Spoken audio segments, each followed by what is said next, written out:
नमस्कार दोस्तों, आप सभी को मेरा प्यार भरा राधे राधे। आप सभी का स्वागत है एक और नई वीडियो में। आज हम आपको बताएंगे वृंदावन में घटी एक ऐसी सत्य घटना के बारे में जिसमें बताया जाता है कि एक बार कृष्ण प्रिया श्री राधा को अपने आप पर ही अभिमान हो गया था। क्या है पूरी कहानी और फिर कृष्ण ने उनके इस अभिमान को कैसे तोड़ा, तो दोस्तों जानने के लिए आप वीडियो को अंत तक जरूर देखें। दोस्तों, इस कथा का विस्तार से वर्णन हमें श्री गर्ग संहिता में वृंदावन खंड के 21वें अध्याय में जानने को मिल जाता है। इसमें बताया गया है कि एक बार कृष्ण वृंदावन के कामवन में श्री राधा और सभी गोपियों संग रास कर रहे थे। सभी गोपियों ने कृष्ण से उनकी बंसी की तान सुनाने का आग्रह किया। गोपियों के आग्रह पर कृष्ण अपनी बंसी को होंठों से लगाकर बहुत ही मधुर ध्वनि में बजाने लगे। कृष्ण की बांसुरी की मधुर धुन से वहाँ का सारा वातावरण गूंज उठा।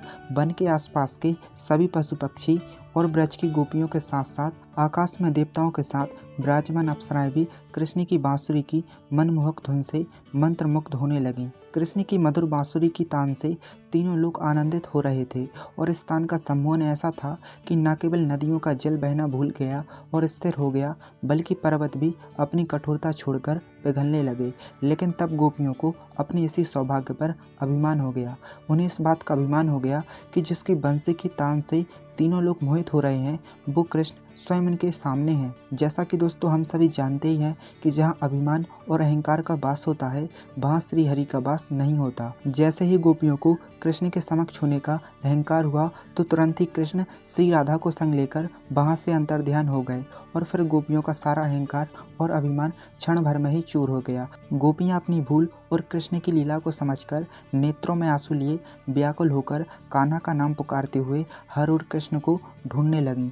लेकिन कृष्ण तो राधिका के संग संकेत बट के नीचे चले गए और कृष्ण वहाँ राधा के बालों में फूल लगा रहे थे।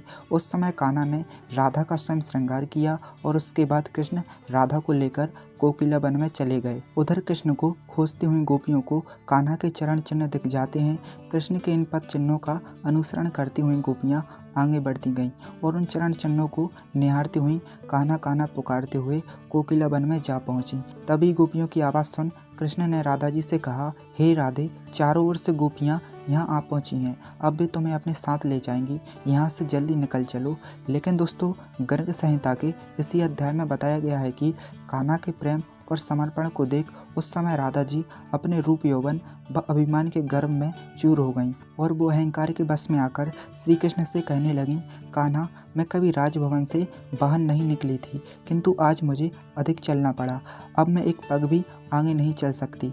देखते नहीं मैं सुकुमारी राजकुमारी पसीना पसीना हो गई हूँ, फिर मुझे कैसे ले चलोगे। राधा जी के वचन सुन राधिका वल्लभ श्री कृष्ण राधा के ऊपर प्रेम से अपने दिव्य पीताम्बर वस्त्र से हवा करने लगे। फिर उनका हाथ थामकर कहा, राधे, अब तुम अपनी मौत से धीरे धीरे चलो। लेकिन उस समय कृष्ण के कई बार प्रेम पूर्वक याचना करने के बाद भी राधा जी ने अपना पग आगे नहीं बढ़ाया, बल्कि वे कृष्ण की ओर पीट कर चुपचाप खड़ी रहीं। तब कृष्ण ने राधा का हाथ थामकर भूमि पर बैठकर उनसे कहा, यहाँ गोपियाँ भी मुझसे मिलने की हार्दिक कामना रखती हैं, किंतु उन्हें छोड़कर मैं मन से तुम्हारी आराधना करता हूँ। तुम्हें जो प्रिय हो मैं वही करता हूँ। अगर तुम्हें मेरे साथ चलने में इतना ही कष्ट है तो राधे, तुम मेरे कंधे पर चढ़कर तुम सुखपूर्वक शीघ्र यहाँ से चलो।